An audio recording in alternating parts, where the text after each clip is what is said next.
पहले इस वीडियो को लाइक जरूर कर लीजिए अगर आपको ये डे वाइज सीरीज कंटिन्यूअस 50 दिन तक चलानी है, बल्कि उसके आगे भी अगर आपको चलानी है, पहले वीडियो को लाइक कर लें। ठीक है, इसमें हम क्या करने जा रहे हैं, यूपी पीसीएस का जो जीएस का सिलेबस है, यूपी पीसीएस का हो गया, आरओ का जो जीएस का सिलेबस हो गया, ठीक है, इन दोनों को मिला के प्लस 2018 से लेके जब से यूपी पीसीएस का पैटर्न बदला है 2018 से 23 तक का जीएस के पेपर्स प्लस आरओ का 2021 वाला जो पेपर है, 2023 वाला पेपर, ठीक है, जो अभी यूपीपीएससी आयोग के डायनामिक पैटर्न वाले पेपर हैं, लेटेस्ट वाले, प्लस जो लेटेस्ट में आयोग ने 1.5-2 सालों में पेपर कराए हैं, इन सबको मिला के मतलब पीवाई को क्या क्या 2018 से 23 तक पीसीएस वाले, आरओ 2021 2023 प्लस पिछले 2 सालों के सारे पेपर जो पीसीएस यूपीपीएससी आयोग ने कराए हैं, प्लस ऑफिशियल सिलेबस जो जीएस का है, इन सबको मिला के डे वाइज सीरीज जो है हम इसमें लाने जा रहे हैं।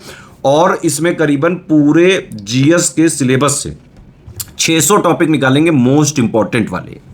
डेली आपको जो है 12 टॉपिक मिलेंगे, प्लस उससे रिलेटेड पीवाईक्यू भी दिखाए जाएंगे कि उस टॉपिक की जो है अंडरस्टैंडिंग करके बहुत क्रिएटिव मेथड से जो है आपको डे वाइज सीरीज में जो है दिखेगा सारी चीज़ें।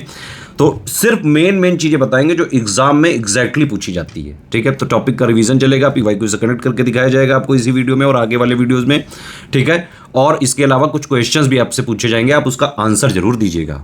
अच्छा, मिसलेनियस का पापा वीडियो अलग से मिलेगा तो वो इसमें इंक्लूडेड नहीं है। करंट अफेयर का हम रिवीजन और पापा अलग से देते हैं, वो इसमें इंक्लूडेड नहीं है। बजट इकोनॉमिक सर्वे पापा वो भी इसमें इंक्लूड नहीं है। लेकिन बाकी जीएस का कंप्लीट जो स्टैटिक वाला है, बिल्कुल नया सिलेबस, डायनामिक जो पैटर्न चल रहा है उसके हिसाब से, और जितना पीवाईक्यू अभी भी रिलेवेंट है उन सबको मिला के मोस्ट इंपॉर्टेंट 600 टॉपिक्स हैं इसमें। वीडियो देखने से पहले एक इंपॉर्टेंट इंफॉर्मेशन है आप सभी लोगों के लिए, अभी भी जितना टाइम बचा है यूपी पीसीएस 2024 प्री के लिए, आरओ 2023 का री एग्जाम प्री के लिए जो है जितना टाइम बचा है, इसमें स्टडी फॉर सिविल सर्विसेज का सिलेक्शन मटेरियल, पेड ग्रुप के जो है exclusive recorded videos, paid quiz, test series, इन सबको लेके जो है पढ़ाई प्रैक्टिस रिवीजन करके आराम से कट ऑफ निकल सकता है, चाहे जैसा पेपर आ जाए, easy moderate tough analytical conceptual.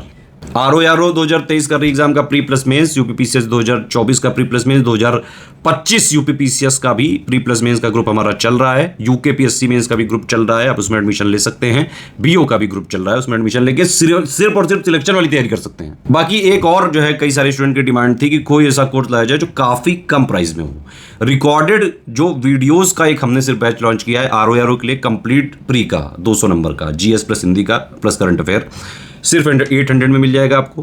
PCS वाला जो है वो हमने लॉन्च किया है completely recorded video, GS plus CSAT plus current affair, सिर्फ और सिर्फ 1600 रुपए में ऐप में मिलेगा। चलिए अब डे वाइज सीरीज जो है देखिए, और इसके आंसर भी जरूर दीजिएगा, जो भी क्वेश्चन पूछे जा रहे हैं डेली आंसर देना है। डे वाइज रिवीजन सीरीज की क्लास नंबर 8 में आप सारे व्यूअर्स का बहुत बहुत स्वागत है। एक बार फिर से कृपया अपनी अटेंडेंस जरूर लगाइए कमेंट सेक्शन में। आज के टॉपिक्स के नाम लिखे हुए हैं मगध साम्राज्य का उदय, हरेंक वंश, शिशुनाग वंश, नंद वंश और various aspect rice of Magadh की हमको स्टडी करना है। क्या कारण रहे, मगध का उदय कैसे हुआ, 16 महाजनपदों में से मगध कैसे आगे बढ़ता है। ज्योग्राफी में बात करेंगे हम लोग भारत के तटीय मैदान, पूर्वी और पश्चिमी तटीय मैदान में जो अंतर है, ये लास्ट लेक्चर में हम लोग डिस्कस नहीं कर पाए थे क्योंकि कॉस्ट लाइन ऑफ सबमर्जेंस और इमरजेंस वाला टॉपिक इतना बड़ा हो गया था। महान भारतीय मरुस्थल, अथार मरुस्थल के सारे फैक्ट को इस वीडियो में हम लोग कवर कर लेंगे। फंडामेंटल राइट्स में भाग 2 हम लोग करेंगे, और भी बेसिक जानकारी फंडामेंटल राइट्स के बारे में जो जानना जरूरी है उसको कवर करेंगे। अगले लेक्चर में क्लास नंबर 9 में पॉसिबली हम लोग फंडामेंटल राइट्स पूरा खत्म कर लेंगे, जिसमें सारे इंपॉर्टेंट केसेस फंडामेंटल राइट्स से एसोसिएटेड या सुप्रीम कोर्ट जजमेंट जो हम लोग पढ़ते हैं उसको कंप्लीट कर लेंगे। पर्यावरण में प्रोडक्टिविटी और डिकम्पोजिशन की जो अवधारणा है, यानी उत्पादकता और अपघटन की जो अवधारणा है उसको हम लोग स्टडी करेंगे पारितंत्र के भीतर। इन प्रश्नों का उत्तर आप कमेंट सेक्शन में बताएंगे। Central rural sanitation programme, total sanitation campaign, Swachh Bharat mission, rural sanitation strategy 2019 से 2029 तक, इनको कालानुक्रमिक क्रम में आपको लगाना है। ये बताइए कौन सा इसमें सही उत्तर होगा। उसके बाद नीति आयोग की बहुआयामी निर्धनता रिपोर्ट 2023 के अनुसार उत्तर प्रदेश के किस जिले में बहुआयामी गरीबी में सबसे अधिक सुधार देखा गया है। ये वही लोग कर सकते हैं जो religiously study for civil services के फॉलोअर हैं। इंग्लिश मीडियम वाले छात्र इसको पढ़कर कर सकते हैं। Which of the following district of Uttar Pradesh has registered the maximum improvement in terms of multi dimensional poverty. इसका आंसर आप कमेंट सेक्शन में लिख करके बताएंगे। ये जो क्वेश्चन है हिस्ट्री का है, हम आगे बढ़ेंगे लेकिन तब तक थोड़ा बहुत डिस्कशन चालू रहना चाहिए। 2 क्वेश्चन हैं, मतलब एक क्वेश्चन में 2 स्टेटमेंट है इसमें। Doctor B.R. Ambedkar himself did not support an non Aryan theory of Dalit Shudra identity. Doctor Ambedkar did not accepted the Aryan invasion theory. निम्नलिखित कथनों पर विचार करें। पहला कथन, बाबा साहेब डॉक्टर B.R. अम्बेडकर स्वयं दलित शूद्र पहचान के गैर आर्यन सिद्धांत का समर्थन नहीं करते थे। डॉक्टर अंबेडकर ने आर्य आक्रमण सिद्धांत को स्वीकार नहीं किया था या फिर अस्वीकार कर दिया था। क्या यहाँ पे सही उत्तर होगा। मगध साम्राज्य के उदय के बारे में बात कर लेते हैं। मगध साम्राज्य के उदय में सबसे पहले बृहद्रथ वंश आता है। कुछ सोर्सेस कहते हैं कि बृहद्रथ वंश जो है वो सबसे पहला वंश था जिसने शासन किया था। बृहद्रथ वंश, इसका एक शासक जो था वो था जरासंध। लेकिन बृहद्रथ डायनेस्टी के बारे में ज्यादा जानकारी नहीं उपलब्ध है और कई सारे सोर्सेस से मानते हैं कि बृहद्रथ डायनेस्टी पहली डायनेस्टी नहीं थी जिसने मगध पे शासन किया था, वो थी हर्यंक डायनेस्टी। तो हम हिस्ट्री में हर्यंक डायनेस्टी के बारे में लोग स्टडी करते हैं, बृहद्रथ डायनेस्टी के बारे में स्टडी नहीं करते हैं। बुक्स में भी आप बृहद्रथ डायनेस्टी के मेंशन बहुत कम देखेंगे। हर्यंक डायनेस्टी से मगध साम्राज्य के उदय की शुरुआत मानते हैं। तो around 6th century BC Magadh साम्राज्य का उदय हुआ था, यानी कि उत्तर वैदिक काल जब अपना जो है खत्म हो रहा था तब वहां से मगध साम्राज्य का उदय होता है। 16 महाजनपदों ने आपस में संघर्ष किया था और सबसे अच्छी स्थिति यहाँ पर मगध साम्राज्य की थी और मगध साम्राज्य ने छोटे छोटे अन्य महाजनपदों को अपने भौगोलिक सीमा के भीतर शामिल किया, वहां के शासकों को हरा करके। मगध के शासकों ने ऐसा किया और एक बड़े साम्राज्य का यहाँ पे उदय हुआ। मगध एक महाजनपद से आगे चल करके एक एम्पायर यानी कि साम्राज्य के रूप में डेवलप होता है। हर्यंक डायनेस्टी में बिंबिसार यहाँ पे इसके संस्थापक हैं। हर्यंक डायनेस्टी के फाउंडर बिंबिसार हैं। अगला इनका जो सक्सेसर था अजातशत्रु था। कुछ सोर्सेस लिखते हैं कि अजातशत्रु ने अपने पिता का मर्डर कर करके जो है ये हथियाई थी सत्ता। और ऐसे ही उदयन के बारे में या उदयभद्र के बारे में कहा जाता है कि इसने अपने पिता अजातशत्रु की हत्या करके गद्दी हथियाई थी। तो इस तरीके से इस डायनेस्टी को पितृहंता डायनेस्टी भी कहा जाता है। ये जो बिंबिसार हैं इनको कई बार लोग बिंदुसार से कंफ्यूज करते हैं। बिंदुसार और बिंबिसार एक जैसे साउंड करने वाले नाम है, लेकिन ये एक नहीं, ध्यान रखिएगा। बिंदुसार की जब हम बात करेंगे तो ये मौर्य वंश का है। बिंदुसार जो है चंद्रगुप्त मौर्य का पुत्र है और मौर्य वंश का शासक है, जबकि बिंबिसार जो हर्यंक वंश के संस्थापक हैं। तो ये दोनों अलग अलग व्यक्ति हैं, ये कंफ्यूजन नहीं रखिएगा। बिंबिसार अजातशत्रु के बारे में बात करें तो इसने अपने फादर की एक्सपेंशनिस्ट पॉलिसी को बढ़ाया था आगे और इसने मगध साम्राज्य का एक्सपेंशन करने के लिए काम किया था और इसने मामा और नाना के साम्राज्य को भी हथियाने का काम किया था। बिंबिसार के वैवाहिक संबंध यहाँ पर थे प्रद्योतों के साथ, एक्चुअली लिक्ष्वी डायनेस्टी के साथ। लिक्ष्वी डायनेस्टी के वैवाहिक संबंध थे। तो अजातशत्रु के मामा और नाना जो है लिक्ष्वी डायनेस्टी को बिलोंग करते थे। इसने जीता था और मगध साम्राज्य की सीमाओं का विस्तार किया था। उसी तरीके से उदयनी या फिर उदयभद्र के बारे में श्रेय जाता है कि इसने जो है पाटलिपुत्र की स्थापना की थी, क्योंकि अजातशत्रु के समय तक जो कैपिटल थी मगध की वो राजगृह थी। कैपिटल राजगृह थी और पाटलिपुत्र को मगध साम्राज्य की कैपिटल कौन बनाता है? ये बनाता है उदयन या फिर उदयभद्र। ये कई बार बीपीएससी पूछ चुका है। उदयन के बाद हर्यंक वंश खत्म होता है। हर्यंक वंश के बाद अगला वंश जो शासन करता है वो है शिशुनाग डायनेस्टी। शिशुनाग डायनेस्टी के फाउंडर शिशुनाग नामक व्यक्ति था। शिशुनाग जो है इन्हीं के यहाँ पर यानी कि हर्यंक वंश का एक कमांडर था, सेना में काम करता था और इसने जो है इन लोगों को हरा करके, आखिरी वंशजों को हरा करके शिशुनाग डायनेस्टी की स्थापना की। शिशुनाग डायनेस्टी के मेजर अचीवमेंट्स में आप देखेंगे ये है कि इन्होंने अवंती महाजनपद को हराया था और मगध साम्राज्य के भीतर शामिल किया था। काला अशोक की अचीवमेंट, सेकंड बुद्धिस्ट काउंसिल को इसने पैट्रोनाइज किया था।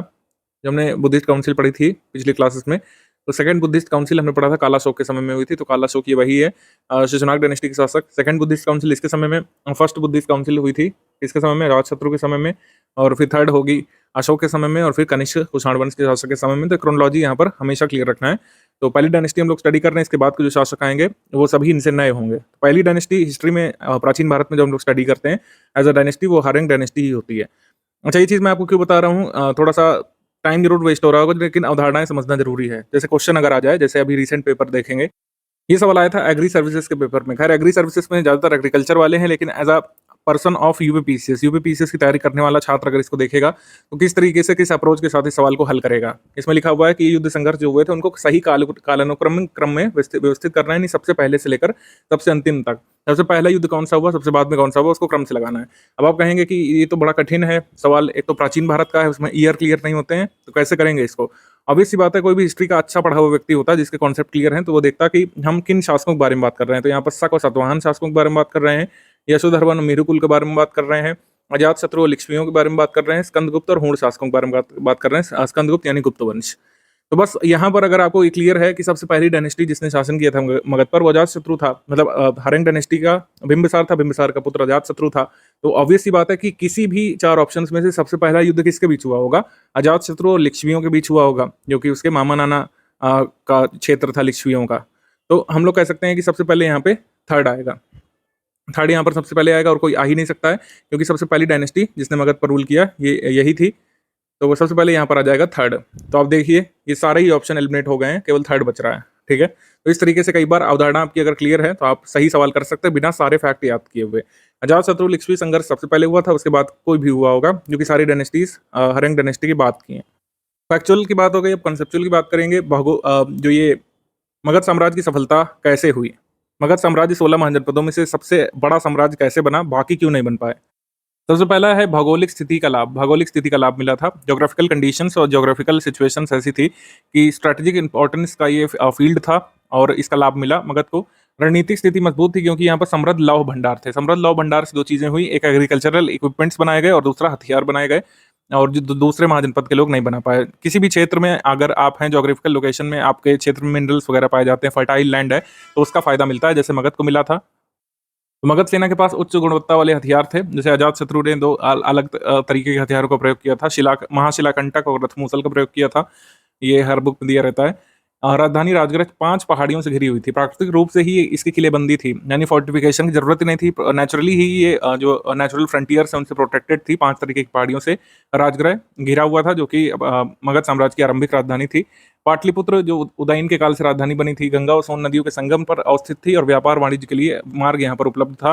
गंगा सोन नदियों के कॉन्फ्लुएंस पर पाटलिपुत्र सिचुएटेड था, जिसको उदयन या फिर उदयभद्र ने राजधानी बनाया था। तो वो व्यापार और वाणिज्य के लिए अच्छा मार्ग उपलब्ध कराती थी। उसकी ज्योग्राफिकल लोकेशन, गंगा के मैदानों से जो इतना फूड प्रोडक्शन होता था कि एक बड़ी सेना यहाँ पे रखी जा सकती थी। हाथी घोड़ों को खिलाया जा सकता था, सैनिकों को जो है मतलब पर्याप्त रूप से खिलाया जा सकता था और स्टैंडिंग आर्मी मेंटेन की जा सकती थी। इस वजह से भी लाभ मिला मगध को दूसरे महाजनपदों की अपेक्षा।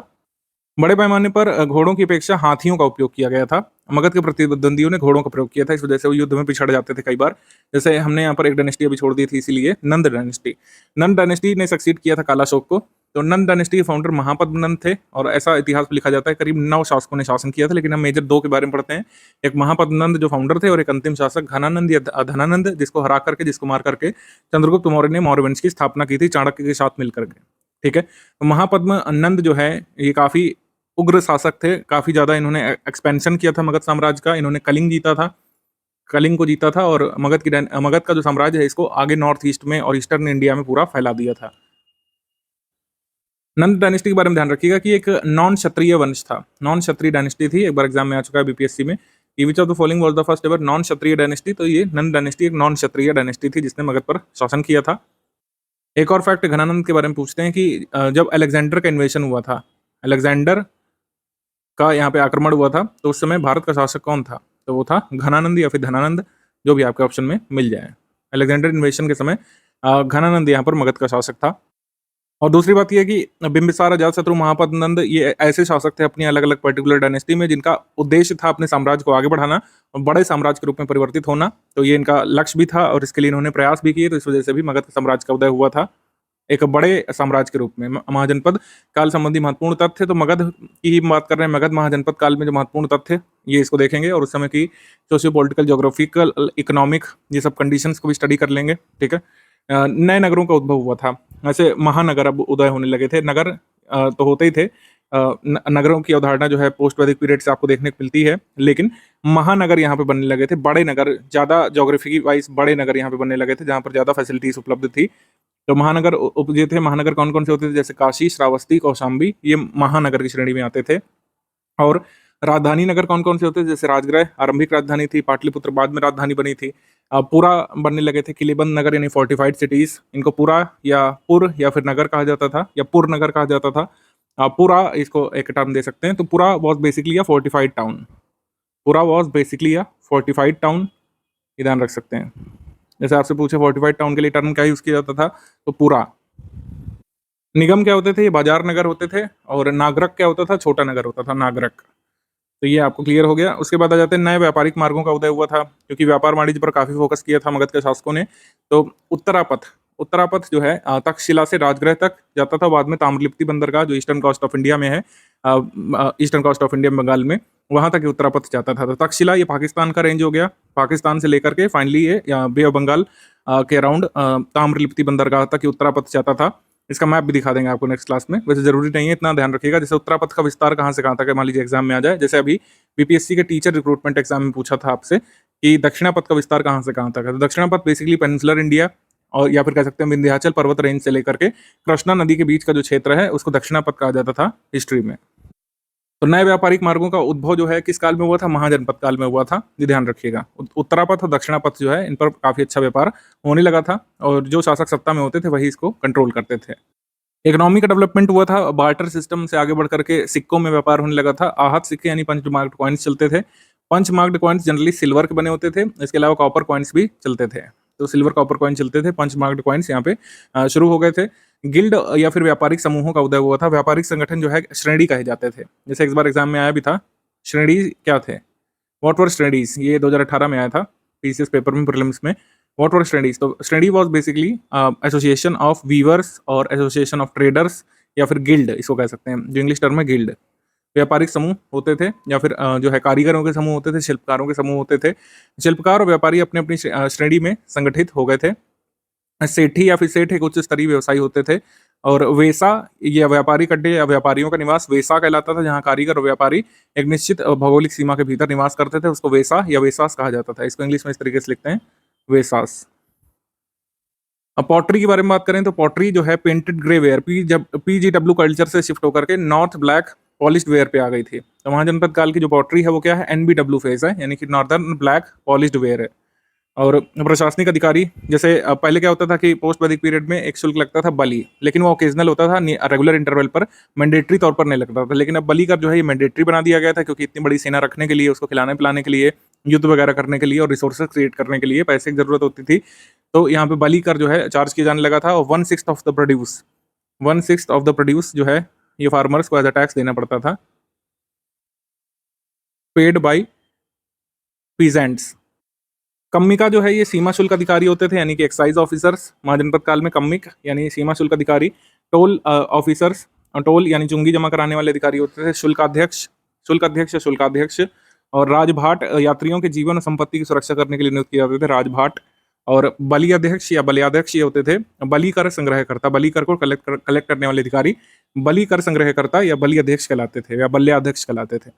तो ये हो गया, इतना यहाँ पे ध्यान रखना काफ़ी है महाजनपद काल के बारे में। आगे अदर डायनेस्टीज के बारे में हम लोग स्टडी करेंगे, पॉसिबली मौर्य डायनेस्टी हम लोग नेक्स्ट क्लास से स्टडी करेंगे। हालांकि उससे पहले भारत पर जो फारसी आक्रमण हुआ था उसको तो देख लेते हैं। फारसी आक्रमण जो है 3 फेजेस में हुआ था। पहला हुआ था यहाँ पर साइरस के नेतृत्व में, फिर डेरियस विदारा प्रथम के नेतृत्व में हुआ था, और फिर जिरीस के नेतृत्व में। जिरीस ने बेसिकली यहाँ गांधार के सैनिकों के साथ मिलकर के इंडो ग्रीक से युद्ध लड़ा था। तो ये हखामनी डायनेस्टी के रूलर्स थे, इन लोगों ने भारत पर आक्रमण किया था। भारत पर भी इसलिए आक्रमण हुआ था क्योंकि मगध सबसे बड़ा साम्राज्य बनकर के उभरा था, और नॉर्थ वेस्टर्न रीजन जो था यहाँ के 3 महाजनपद बेसिकली, यानी कंबोज, मद्र महाजनपद और कांधार महाजनपद में आपस में जो संघर्ष चल रहा था, कन्फ्लिक्ट चल रहा था, और सेंट्रल लीडरशिप का इसमें अभाव था। क्योंकि मगध साम्राज्य की भौगोलिक सीमा आप जानते हैं ये कहाँ पे था, ये नॉर्थ ईस्टर्न रीजन में ज़्यादा पॉपुलर हो रहा था, फ्लोरिश हो रहा था। नॉर्थ ईस्टर्न में यानी बिहार रीजन में, छोटा नागपुर रीजन में, वेस्ट बंगाल रीजन में, प्रेजेंट डे बांग्लादेश में फ्लोरिश हो रहा था, ओडिशा रीजन में फ्लोरिश हो रहा था, और ईस्टर्न उत्तर प्रदेश तक इसका विस्तार था। लेकिन ये नॉर्थ वेस्टर्न में इनकी जो पकड़ थी वो ढीली थी। नॉर्थ वेस्टर्न रीजन में जो मगध साम्राज्य है, इन्होंने सेंट्रल लीडरशिप नहीं अपनाई थी, इस वजह से विदेशी आक्रमण हुआ था, फारसियों का आक्रमण हुआ था। फारसी आक्रमण का प्रभाव क्या था, फारसी व्यापार और वाणिज्य का विकास हुआ था। भारत में फारसी सिग्लोई प्रकार के सिक्कों की नकल की गई थी। यहाँ के लोकल रूलर्स ने फारसी सिग्लोई प्रकार के सिक्कों की नकल की थी। खरोष्टी स्क्रिप्ट फारसी लेखन का जो एक स्क्रिप्ट थी, इसका उपयोग भारत के नॉर्थ वेस्टर्न रीजन में पॉपुलर हुआ था। अशोक के शिलालेख जो नॉर्थ वेस्टर्न रीजन में थे वो खरोष्टी में लिखे गए थे, कई सारे, खासकर नॉर्थ वेस्टर्न रीजन में जो थे। मौर्य कला भी प्रभावित हुई थी। अशोक के शिलालेखों पर ईरानी प्रभाव देखने को मिल सकता है। अशोक के पिलर इंस्क्रिप्शंस में ईरानियन आर्ट का इन्फ्लुएंस देखने को मिलने लगा था। फारसी आक्रमण के बाद अलेक्जेंडर का भी इन्वेशन हुआ था, सिकंदर और पोरस का युद्ध हुआ था। अलेक्जेंडर या फिर सिकंदर एक ही व्यक्ति हैं, तो सिकंदर और पुरु या फिर पोरस राजा का जो युद्ध हुआ था, उसके बाद पोरस को उसकी हारी हुई टेरिटरीज अलेक्जेंडर लौटा देता है, और फिर यहाँ पर एक सेनापति को नियुक्त करके चला जाता है। फिर सेल्यूकस निकेटर और चंद्रगुप्त मौर्य का युद्ध होता है, हम लोग गुप्त काल में पढ़ेंगे। अलेक्जेंडर के इन्वेशन में बस यही बात ध्यान रखिएगा कि अलेक्जेंडर ने नॉर्थ वेस्टर्न रीजन की जो छोटी छोटी ट्राइब्स थी उनको हराया था, और इस तरीके से चंद्रगुप्त मौर्य का काम आसान हो गया था पूरा सेंट्रलाइज्ड एम्पायर क्रिएट करने में। तो मगध का साम्राज्य वेस्टर्न रीजन में भी होता है, सौराष्ट्र रीजन में भी होता है चंद्रगुप्त मौर्य के समय। अभी आप देखेंगे अरंग डायनेस्टी के समय, चाहे नंद डायनेस्टी के समय, चाहे आप शिशुनाग डायनेस्टी के समय देखें, नॉर्थ वेस्टर्न रीजन में मगध एम्पायर स्प्रेड नहीं हुआ था। लेकिन मौर्य काल से मगध एम्पायर जो है नॉर्थ वेस्टर्न रीजन में भी स्प्रेड होता है, क्योंकि जो अलेक्जेंडर था वो अपने शासनकाल में कई सारी छोटी छोटी ट्राइब्स को हरा करके चला गया था, लेकिन फिर बाद में उस पर अधिकार किया था चंद्रगुप्त मौर्य ने। वेस्टर्न कोस्टल प्लेन और ईस्टर्न कोस्टल प्लेन में जो डिफरेंस है इसको इसमें क्लियर कर लेते हैं। यहाँ पर हिंदी इंग्लिश दोनों में मैं लिख करके लाया हूँ। ज्योग्राफी में कई लोगों ने डिमांड की थी कि नहीं समझ में आ पा रहा है। छोटे छोटे टर्म्स मेरे हिसाब से आपको समझना चाहिए, चाहे आप हिंदी मीडियम के हो चाहे अंग्रेजी माध्यम के हो। आपको जो है दोनों ही लैंग्वेज की रिस्पेक्ट करनी चाहिए। और ऑब्वियस सी बात है, यूपी पीसीएस जैसे एग्जाम में जिसमें हिंदी एक कंपलसरी सब्जेक्ट है, इंग्लिश मीडियम वालों को हिंदी समझने की कोशिश करनी चाहिए। और as a civil services aspirant आपकी जिम्मेदारी है, आई रिपीट, आपकी जिम्मेदारी है कि आप इंग्लिश को भी समझें। इंग्लिश का काम पड़ता है भारत में बहुत अभी भी। हम लोग सारे चीज़ों को कवर कर चुके थे वेस्टर्न कोस्टल प्लेन में और ईस्टर्न कोस्टल प्लेन में। मैंने समझाया था आपको कि 3 इसमें भाग होते हैं लगभग। वेस्टर्न कोस्टल प्लेन में कोंकण कोस्ट, मलाबार कोस्ट और काठियावाड़ और कच्छ का रीजन जो होता है। और ईस्टर्न कोस्टल प्लेन में, ईस्टर्न में ये डिवीजन्स होते हैं। जैसे उत्कल प्लेन सबसे पहले, यहाँ पर नॉर्दर्न सरकार्स होते हैं। नॉर्दर्न सरकार्स किन नदियों के बीच होते हैं ये भी आपको पता होना चाहिए। कोरोमंडल के तट में कौन कौन से इलाके आते हैं, और फिर ये केप कमोरिन में जाकर के कल्पनेट होता है ईस्टर्न कोस्टल प्लेन और वेस्टर्न कोस्टल प्लेन। अंतर क्या है बेसिकली, ये ध्यान रख सकते हैं। जैसे पहला अंतर, पश्चिमी तटीय मैदानों में छोटी नदियों द्वारा कोई डेल्टा नहीं बनाया जाता है। पश्चिमी तटीय मैदानों में यानी वेस्टर्न कोस्टल प्लेन में कोई डेल्टा छोटी नदियों द्वारा नहीं बनाया जाता है, जबकि पूर्वी तटीय मैदानों में बड़ी नदियां, खासकर जो गंगा रिवर सिस्टम की रिवर्स है, जब बे ऑफ बंगाल में गिरती हैं तो डेल्टा का निर्माण करती हैं। Sundarban delta world's largest delta है, वो यहाँ बनाया जाता है बंगाल रीजन में, वेस्ट बंगाल में। पूर्वी तटीय मैदान जलोढ़ मिट्टी कर्ण उपजाऊ होते हैं, क्योंकि जो नदियां गिर रही होती हैं, डेल्टा बना रही होती हैं, तो बहुत सारा सेडिमेंट इकट्ठा करती हैं। तभी यहाँ पे वेस्ट बंगाल रीजन में और बांग्लादेश रीजन में अच्छी चावल की खेती भी होती है। और दक्षिण भाग यानी कि मालाबार तट को छोड़कर पश्चिमी भाग कृषि उद्देश्यों के लिए उपजाऊ नहीं है। यानी वेस्टर्न कोस्टल प्लेन की अगर हम बात करें तो सिवाय मालाबार कोस्ट के, ये मालाबार कोस्ट जो है ये केरल रीजन, ये थोड़ा सा उपजाऊ है, ठीक है, यहाँ पर खेती होती है। मालाबार कोस्ट को छोड़ करके बाकी कोंकण कोस्ट हो गया, काठियावाड़ कच्छ का रीजन हो गया, सॉल्टी है, तो यहाँ पर एग्रीकल्चर उद्देश्यों के लिए इसको यूज नहीं कर सकते हैं। पश्चिमी तटीय मैदान बहुत संकरे होते हैं, जबकि पूर्वी तटीय मैदान जो है चौड़े होते हैं, ये एक फीचर हो गया। और पश्चिमी तटीय मैदान पर्वत श्रृंखलाओं द्वारा प्रतिच्छेदित होते हैं, यानी कि western coastal plain are intersected by mountain ridges, जबकि eastern coastal plain is a level surface. Eastern coastal plain level surface है, जबकि western coastal plain intersected by mountain ridges. वहीं पर जब हम वेस्टर्न घाट्स के बारे में बात करेंगे तो वेस्टर्न घाट्स ज़्यादा कंटिन्यूअस हैं। बाकी कुछ अधिक ज़्यादा याद करना नहीं इसमें। तट कम कटा फटा होता है पूर्वी तटीय मैदान, इस वजह से बंदरगाह भी अपेक्षाकृत जो ईस्टर्न कोस्ट ऑफ इंडिया में कम होते हैं। एग्जाम में आ सकता है कि ईस्टर्न कोस्ट ऑफ इंडिया में बंदरगाह कम क्यों है, तो क्योंकि ये कम कटा फटा तट है और बंदरगाह के लिए कटा फटा तट चाहिए होता है। और पश्चिमी तट अधिक कटा फटा है, इस वजह से यहाँ पर अधिक बंदरगाह है। वेस्टर्न कोस्टल प्लेन में क्या होता है, दक्षिणी भाग में अनेक लैगून लेक पाए जाते हैं, ठीक है, केरल रीजन में, जबकि पूर्वी तटीय मैदान में लैगून लेक्स की संख्या कम होती है। एक और फिजियोग्राफिक डिवीजन हमारा बच रहा था इंडिया में, द ग्रेट इंडियन डेजर्ट या फिर थार डेजर्ट जिसको बोलते हैं, मैप में आप यहाँ पे स्पॉट कर सकते हैं। ये है आपका थार डेजर्ट या फिर महान मरुस्थल जिसको कहते हैं। तो इसकी जो विशेषताएं हैं इसको देख लेते हैं।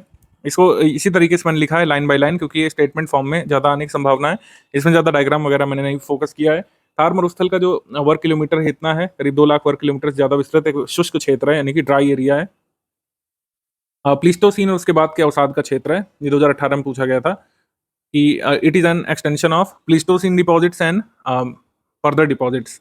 तो प्लीस्टोसीन और उसके बाद के डिपॉजिट्स का भाग है ये आपका थार मरुस्थल, जो इस समय देख रहे हैं। भारत पाकिस्तान के बीच एक नेचुरल फ्रंटियर का काम करता है, नेचुरल बॉर्डर का काम करता है। थार मरुस्थल की सतह एओलियन रेत से बनी है, यानी हवा द्वारा जमा की गई रेत से बनी है। तो एओलियन का मतलब क्या होता है, जहाँ पर सेडिमेंट को या फिर रेत को हवा द्वारा ट्रांसपोर्ट और डिपॉजिट किया जाता है। मरुस्थल का भाग मरुस्थल का भौगोलिक परिदृश्य लहरदार है, यानी कि इस तरीके का है, इस तरीके का है, जिसमें रेत के ऊंचे और नीचे टीले होते हैं। ऐसे ऊंचे टीले फिर नीचे टीले, इस तरीके से मान लीजिए ऊंचा टीला फिर नीचा टीला, इस तरीके का होता है। रेतीले मैदानों और निचली बंजर पहाड़ियों या भाकरों में विभाजित होता है। भाकर एक स्ट्रक्चर होता है जो यहाँ पाया जाता है, जो आप आसपास के मैदानों में अचानक से उभर जाते हैं हवा की गतिविधि से। यहाँ पर जो बनते हैं छोटी पहाड़ियाँ, बंजर छोटी पहाड़ियाँ जो बनती हैं, उनको भाकर कहा जाता है। भाकर, भाकर। ऐसे आपसे पूछ लें कि भाकर जो स्ट्रक्चर्स हैं कहाँ पे किस फिजियोग्राफिक डिवीजन में देखने को मिलते हैं, क्या ये कोस्टल प्लेन बनते हैं, क्या ये गंगा प्लेन बनते हैं, क्या ये मरुस्थल बनते हैं, क्या फिर ये माउंटेन रीजन बनते हैं। तो ये थार डेजर्ट में बनते हैं, ध्यान रखिएगा। टीले लगातार अपना स्वरूप और आकार बदलते रहते हैं हवा की गतिविधि से। बरचान या बरखान जो स्ट्रक्चर बनते हैं, ये अर्धचंद्राकार टीला होता है जो एक ही दिशा में बहने वाली हवा से निर्मित होता है। तो बरकान या फिर बरछान, बरचान या बरखान ये बनते हैं थार डेजर्ट में। थार मरुस्थल पश्चिम में सिंचित सिंधु नदी के मैदान से घिरा है, उत्तर में उत्तर पूर्व में पंजाब प्लेन से घिरा है, दक्षिण पूर्व में अरावली पर्वतमाला से और दक्षिण में कच्छ के रण से घिरा हुआ है। तो ये इसका डिवीजन बता रहे हैं कि ये साउथ ईस्टर्न रीजन में यहाँ पे अरावली है, यहाँ पे इसके नॉर्थ ईस्टर्न रीजन में पंजाब प्लेन्स पड़ती हैं, वेस्टर्न रीजन में इंदूस के मैदान है और इसके सदर्न भाग में कच्छ का रण पड़ता है। तो ये यहाँ पे डिवीजन है। ये थोड़ा किसी भी प्लेन या डेजर्ट को पढ़ें उसके नॉर्थ साउथ ईस्ट वेस्ट में क्या है, इस तरीके से आ सकता है आपके एग्जाम में ये वाला क्वेश्चन। तो ये मैप से जरूर इसको देखते हुए चलना है। और कुछ विशेषताएं क्या क्या हैं थार डेजर्ट की। ग्रीष्मकालीन मानसून पवन यानी साउथ वेस्ट मानसून जो आती हैं इंडियन सब कॉन्टिनेंट में अधिकांश हिस्सों में बारिश लाती हैं, लेकिन थार मरुस्थल में वर्षा नहीं करती हैं। इसका कारण क्या है, जब मानसून पढ़ेंगे तो बताएंगे। इसका आंसर आप कर सकते हैं। इसका आंसर आप कमेंट सेक्शन में लिख करके बता सकते हैं कि why does Thar desert does not receive rainfall from south west monsoon. इसका आंसर आप कमेंट में बता सकते हैं। ये यूपीपीसीएस में आया हुआ सवाल भी है वैसे, कि क्यों वर्षा नहीं होती थार डेजर्ट में साउथ वेस्ट मानसून से। ग्रेट इंडियन डेजर्ट यानी थार मरुस्थल में पूरे साल सूखी मृदा रहती है और हवा के कटाव से प्रभावित होती रहती है। यहाँ लगाए जाने वाले जो स्पीशी हैं वो जनरली उगते नहीं है पानी की कमी से, तो यहाँ पर नॉन नेटिव स्पीशी लगाए जाते हैं। नॉन नेटिव स्पीशी जो इंट्रोड्यूस किए गए उसमें जोजोबा आश्चर्यजनक रूप से सक्सेसफुल रहा है। तो जोजोबा यहाँ पर लगाई जाने वाली एक नॉन नेटिव स्पीशी है, ठीक है। जोजोबा का यहाँ पर प्लांटेशन किया जाता है और ये काफ़ी यहाँ पे इकोनॉमिकली रूप से व्यवहार भी है यहाँ पर जोजोबा लगाना। इसकी जलवायु शुष्क है और यहाँ पर बहुत कम वनस्पति पाए जाते हैं। इन विशिष्ट विशेषताओं के कारण इसे मरुस्थली के नाम से भी जाना जाता है, मरु प्रदेश भी कहते हैं वहाँ लोकल में। मीसोजोइक युग के दौरान इस क्षेत्र को ऐसा मानते थे कि पानी के नीचे था मीसोजोइक पीरियड में, और आगे चल करके ये डेजर्ट एरिया बना है। जब हम जियोलॉजिकल टाइम स्केल पढ़ेंगे तो मीसोजोइक, प्लिस्टोसीन, ये सब क्या क्या है आपको समझ में आता जाएगा। थोड़ा सा पेशेंस रखिएगा। कई बार हम लोग इसीलिए कंफ्यूज होते हैं जब हम कोई कॉन्सेप्ट समझ रहे हैं तो हर चीज़ को उसी दिन समझ लेना चाहते हैं। मेरे हिसाब से ऐसा जरूरी नहीं है। अगर आप लगातार क्लासेस फॉलो करेंगे सब समझ में आएगा। जो चीज़ें मैं कह रहा हूँ छोड़ दीजिए, तो अभी के लिए छोड़ दीजिए। मीसोजोइक एरा क्या है इसको समझाने लगेंगे 10-15 मिनट इसी में चले जाएंगे। पूरा जियोलॉजिकल टाइम स्केल का अलग से लेक्चर हम लोग करेंगे आगे क्लासेस में। लूनी नदी इस क्षेत्र की एकमात्र सबसे बड़ी नदी है। ये कम वर्षा और अत्यधिक वाष्पीकरण के कारण जल तनाव वाला क्षेत्र है थार मरुस्थल। कुछ धाराएं एक निश्चित दूरी जाने के बाद बंद हो जाती हैं या फिर विलीन हो जाती हैं। बंद हो जाने का मतलब है यहाँ पर सूख जाती हैं। जैसे लूनी नदी भी जो है ये इनलैंड रिवर ड्रेनेज का उदाहरण है। इनलैंड ड्रेनेज का उदाहरण है, इसका मतलब है कि ये कहीं नहीं गिरती है। जैसे लूनी रिवर के बारे में अगर स्टेटमेंट दे दें कि ये अरेबियन सी में गिरती है तो ये गलत है। ये वहीं के वहीं विलीन हो जाती है रन ऑफ कक्ष में, ये समुद्र में नहीं गिरती है। तो थार डेजर्ट में एक अंतर्देशीय जल निकासी देखने को मिलती है, इनलैंड ड्रेनेज सिस्टम देखने को मिलता है। कृषि उत्पादन का अधिकांश भाग खरीफ की फसलों से आता है जो गर्मियों में जून और जुलाई में बोई जाती हैं और काटी जाती हैं अक्टूबर वाले कह सकते हैं मंथ में। तो थार डेजर्ट के बारे में इतना यहाँ पे काफ़ी है। हमने लास्ट लेक्चर में आइलैंड पढ़ा था, उससे संबंधित ये फैक्ट ट्राई गए थे। द्वारका आइलैंड ये अरब सागर की खाड़ी में है। दीव आइलैंड ये काठियावाड़ तट पर है। अद्दू एटोल ये मालदीव का दक्षिणतम एटोल है, अद्दू एटोल। और पीरम आइलैंड के बारे में बात करें तो पीरम खंबात की खाड़ी में है। वयंत शिवधर ये कक्ष की खाड़ी में आइलैंड है। हम पॉलिटी सेक्शन पर आ जाएंगे। समानता का अधिकार जो है इसको हमको स्टडी करना है। आर्टिकल 14 के बारे में थोड़ा सा डिटेल यहाँ पे स्टडी करेंगे। फंडामेंटल राइट्स थोड़ा सा मैं डिटेल में ही लेकर के चल रहा हूँ क्योंकि इससे कॉन्सेप्चुअल क्वेश्चन आने की संभावना हमेशा रहती है। जैसा कि हमने सिलेबस में बताया कि माफ कीजिएगा, राइट्स इशू दिया हुआ है। राइट्स इशू अधिकार संबंधी मुद्दे दिया हुआ है एक्सप्लिसिटली आपके प्रीलिम्स के सिलेबस में। तो राइट्स इशू में फंडामेंटल राइट्स का बेसिक और इसकी थ्योरी और इसका सारा फैक्ट आपको देखना जरूरी है। आर्टिकल 14 क्या कहता है, विधि के समक्ष समानता और विधियों के समक्ष समान संरक्षण रहेगा। Equal protection of law and equality before law ये कॉन्सेप्ट है। तो विधि के समक्ष समानता, विधि के समक्ष समान संरक्षण, ये मतलब विधि के समक्ष समानता वाला जो हमने कहाँ से लिया है, ब्रिटिश से लिया है। और विधि के समक्ष समान संरक्षण ये अमेरिकी संविधान से हमने डिराइव किया है। भारत में व्यक्तिगत अधिकारों यानी कि इंडिविजुअल राइट्स का जो स्रोत है वो कौन सा है, संविधान यानी कॉन्स्टिट्यूशन है, याद रख सकते हैं। समानता के अपवाद क्या क्या है, यानी एक्सेप्शनल केसेस क्या है कि इक्वालिटी बिफोर लॉ जो है काम नहीं करेगा।